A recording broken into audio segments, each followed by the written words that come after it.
mini-series. This is me, Harrison. I'm a registered psychotherapist qualifying, and I work out of Mississauga, Ontario.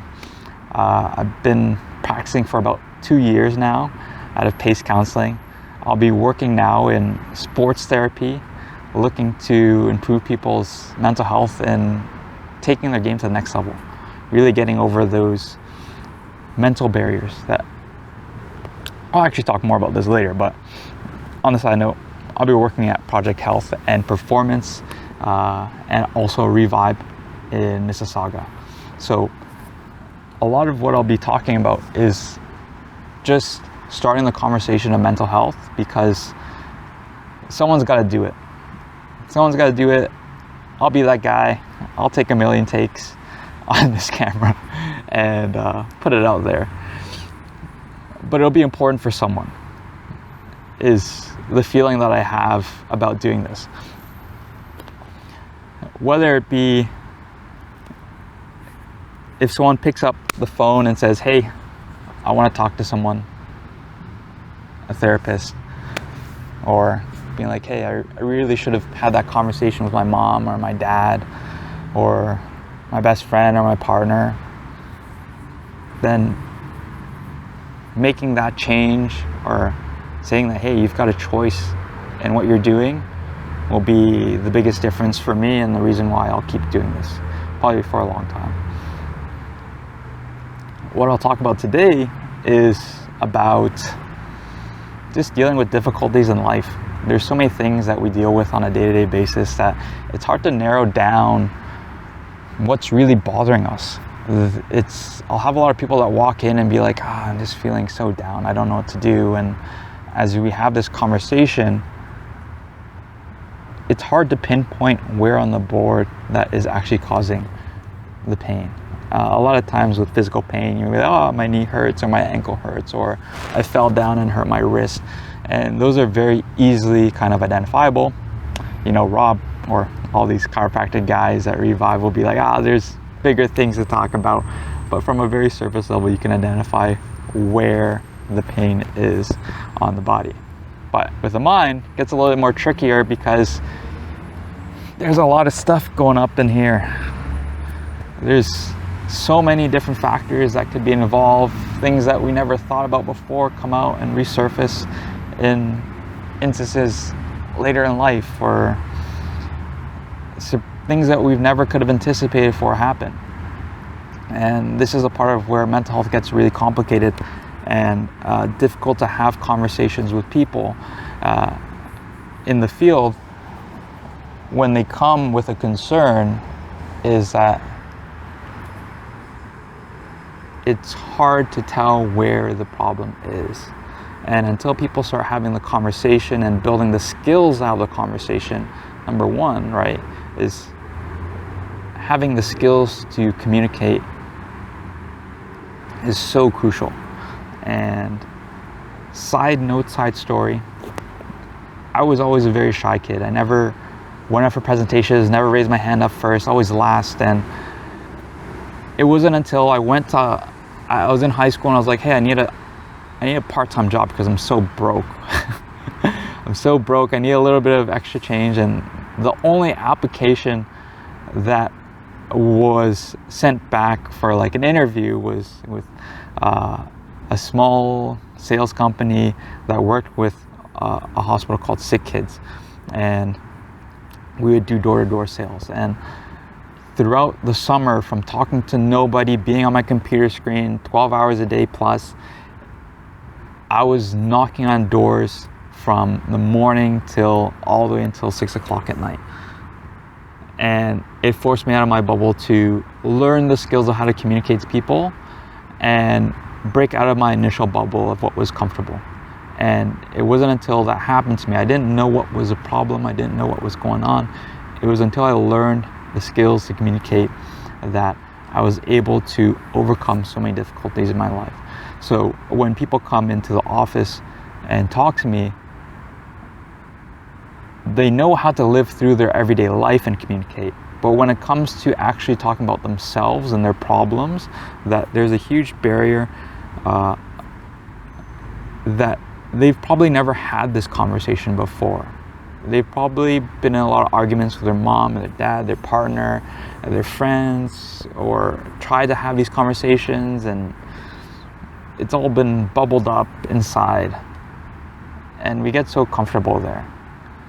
Even though it might cause us a lot of grief not being able to communicate our feelings and communicate what we're doing, because it's so hard to open up to someone and be like, hey, I'm not really sure what I'm feeling. I'm not really sure why I'm hurting, why I'm so sad, why I'm dealing with so much grief. And open up to that person and be 100% vulnerable when we've been through so much trauma that tells us the opposite, that we should hide our feelings, we should put them away, and we should, all these shoulds that other people will tell us. Oh, you should be quiet. Oh, you should just go to your room. Oh, you should do this, you should do that. And all these shoulds just boggle up our mind. And something that I learned from watching another YouTuber, Dr. K, he's very smart. He's a psychiatrist. He said that all the shoulds are external. They're from other people. Oh, you should do that. You should do this. And he, in summary, he's like, what would you want to do? And the woulds come from within. And that was a huge eye-opener for me. And I asked my clients, what would you want to do? And simply, they're like, I want to get better. I want to not feel like this anymore. To not be so stuck. And as we have more conversations and we talk about what's going on, that it becomes easier for them to start learning the skills of communication to then be able to start the healing process. And as they begin on this journey, and a big thing that it is my own perspective on mental health and the journey of therapy, is that you have to be very selfish. What you're doing is for yourself. You're putting yourself first above everyone else in this situation.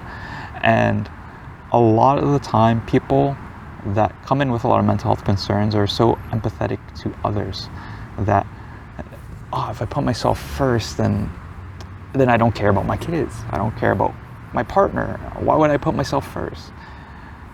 It goes against my core values. And I asked them, why are you here? And the answer is they put themselves first in that situation. That it got to the point where it felt so bad that they had to put themselves first and be like, hey, I need to book in a therapy session. I need to do this for myself. But when it comes to communicating and when it comes to taking the action to start the healing process, that they don't put themselves first. So if you're thinking about therapy, if you're thinking about improving your mental health, that it's about you. It's really just about you. And it's only about you.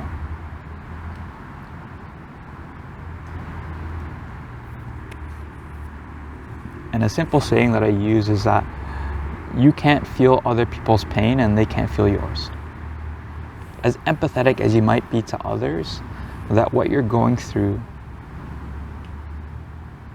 needs to be addressed. And if this is the first step towards it, then so be it. So, in summary, if you go to therapy, it's very selfish, but in a good way. It's part of the journey. And as you learn the skills along the way, that's the important part, is that you can transfer those skills from having a conversation with your therapist and having a conversation, because there's no real tricks in therapy. It's just another person to another person. There's no magic wand that you can just wave and all the things go away. We can't do that. It's impossible. We just simply talk to you and we create a relationship that can transfer these skills to you. And when you learn those skills, that you can apply them in your real relationships.